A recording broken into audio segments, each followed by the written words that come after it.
నమస్తే అందరికీ, నేను భార్గవ్. హైకోర్టు నిన్న హైడ్రాకు సంబంధించిన అధికారులని ప్రభుత్వాన్ని ఎడాపెడా చెంపలు వాయించింది. ఈ ఫాతిమా కాలేజు గతంలో ఎఫ్టీఎల్లో ఉంది అని చెప్పింది రంగనాథే. లేదు అకాడమిక్ ఇయర్ అయిపోయిన తర్వాత మేము దీన్ని పని చేస్తాము, ఇప్పుడు అంటే పిల్లలు చదువుకుంటారు కాబట్టి వదిలిపెట్టినాం, అకాడమిక్ ఇయర్ తర్వాత దీని కథ చెప్తామని చెప్పి రంగనాథ్ చెప్పిండు. ప్రభుత్వం కూడా పెద్ద అది చేస్తాం ఇది చేస్తాం, అక్రమ కట్టడాలు కూలగొడతాం, చెరువులను కాపాడుతాం, కాలువలను బొంగిస్తాం, ఈ ముచ్చట్లను చెప్పింది కదా. ఇప్పుడు ప్రభుత్వం ఒక నివేదిక ఇచ్చింది హైకోర్టుకి. ఏమని ఇచ్చింది? ఇది ఎఫ్టీఎల్లో లేదు అని ఇచ్చింది. ఒకసారి ఇక్కడ మీరు చూడండి, ఇది సల్కం చెరువు. ఇగో నేను మార్క్ చేస్తున్నా, మీకు క్లియర్గా అర్థమవుతుంది. ఇగో ఇది మొత్తం సల్కం చెరువు. ఇది ఇప్పుడు ఈ చెరువులో మీకు ఏం కనిపిస్తుంది? ఈ చెరువులో ఇదేంటిది? ఈ నీళ్ళ, లేకపోతే కట్టడమా, లేకపోతే బండరాళ్ళ, కొండల, ఏందది? ఇది ఫాతిమా కాలేజ్. ఇది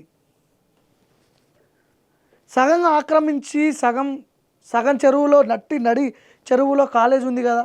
ఇది ఎఫ్టీఎల్ కాదు అని చెప్పి చెప్పడానికి సిగ్గు అనిపిస్తలేదా రంగనాథ్ గారు? మీకు నిజంగా మీరు అబద్ధం చెప్తున్నారని క్లియర్గా తెలుసు.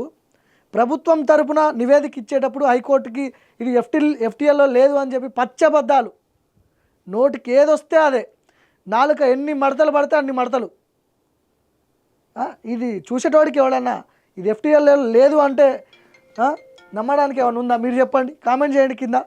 ఇంత క్లియర్గా, ఇంత పగడ్బందీగా నడివి చెరువులో ఫాతిమా ఓవైసీ ఉమెన్స్ కాలేజ్ అని చెప్పి కనిపిస్తుంది కదా గూగుల్ మ్యాప్లో కొడితే వస్తుంది. మళ్ళీ మేము పైకి మళ్ళీ ఈ మాటలు, చెరువులను కాపాడుతాం. మొన్న అక్బరుద్దీన్ మొన్న ఒక వీడియో వైరల్ అయింది. నాకు తెలిసి ఆ వీడియో తర్వాతనే వీళ్ళు భయపడ్డట్టున్నారు. ఏమన్నాడు? దమ్ముంటే ఆ చెరువు ఫాతిమా కాలేజీని టచ్ చేసి చూడండి, అట్లాంటి కాలేజీలు 100 కాలేజీలు కడతా నేను, ఎవడొస్తాడో రాండి కూలుస్తాడా, దమ్ముందా అని చెప్పి ఛాలెంజ్ చేసిండు అక్బరుద్దీన్. మరి ఛాలెంజ్ చేయగానే తడిసిపోయిందా? మీకేమన్నా భయం అవుతుంది? అక్బరుద్దీన్ అంటే వేరే వాళ్ళ దగ్గరికి పోయి కూల్చమంటే రెడీగా ఉంటారు. ఇప్పుడు ఆ ప్రదీప్ కన్స్ట్రక్షన్స్ ఉంది, అక్కడ మొత్తం మక్తా వెనకాల మక్తా మొత్తం దానికి సంబంధించిన ప్రజలందరూ వచ్చి ఈరోజు ఆడ ధర్నా చేయబోతున్నారు, మక్తా మొత్తం లేపైపోతున్నారు అని హైడ్రా మొన్న ఎఫ్టీఎల్ పరిధిలో ఉందని చెప్పి అన్నారు కదా ప్రదీప్ కన్స్ట్రక్షన్స్.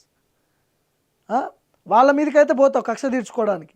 మరి ఇక్కడ ఏమైంది రంగనాథ్? నీకు భయం అవుతుంది అక్బరుద్దీన్ అంటే? ఏం చేస్తారు వాళ్ళు నిన్ను? ఒక బాధ్యతాయుతమైన పదవిలో ఉన్నావు కదా నువ్వు. నేనే తోపుని మొత్తం ఒక 10-15 స్కార్పియోలు వేసుకొని మొత్తం ఒక భయాందోళనకు గురి చేస్తావు కదా ఒక అక్రమ కట్టడం దగ్గరికి పోయి. మరి ఏది నీ పనేది ఇక్కడ? అక్బరుద్దీన్ అంటే వణుకుతుందా మీకేమన్నా? రేవంత్ రెడ్డికి మీకు ఎందుకంత భయం? ఏం చేస్తారు? సో గతంలో మరి మీరు చెప్పారు కదా ఇది ఎఫ్టీఎల్లో ఉంది, పిల్లలు చదువుకుంటున్నారు కాబట్టి మేము వదిలిపెడుతున్నాం, మానవతా దృక్పథంతో వదిలిపెడుతున్నాం, అకాడమిక్ ఇయర్ అయిపోయిన తర్వాత దాన్ని పని చేస్తామని ఎందుకు చెప్పారు? మరి అసలు ఇప్పుడు ఎఫ్టీఎల్లో లేదని చెప్పి కోర్టుకి ఎట్లా సమర్పించారు? సో దీంతో హైకోర్టు ఏం చేసింది? ఎడాపెడా చెంపలు వాయించింది. అదేంది అప్పుడు నువ్వు ఎఫ్టీఎల్లో ఉందన్నావు, మరి ఇప్పుడు ఎట్లా చెప్తున్నావు? అసలు దాని తుది నివేదిక ఇవ్వండి దానికి సంబంధించిందంటే నోరెళ్ళ పెట్టి చూస్తున్నారు. ఏముంటుంది ఇక్కడ? ఏం లేదు.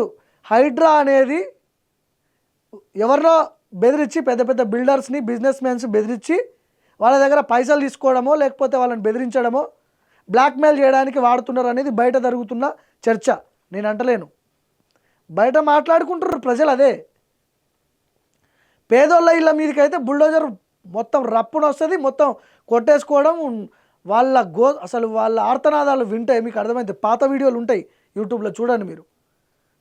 వాళ్ళు ఏడుస్తున్నారు, ఆడపిల్లలు, చిన్నపిల్లలు, పెద్దవాళ్ళు కష్టపడి హైదరాబాద్లో ఒక ఇల్లు కట్టుకోవడం అనేది వాళ్ళ కళ. అది ఎవరికైనా సరే, నాకైనా ఇంకొకళ్ళకైనా పేదోళ్ళకైతే ఇక అది వాళ్ళకి పెద్ద అచీవ్మెంట్ అది.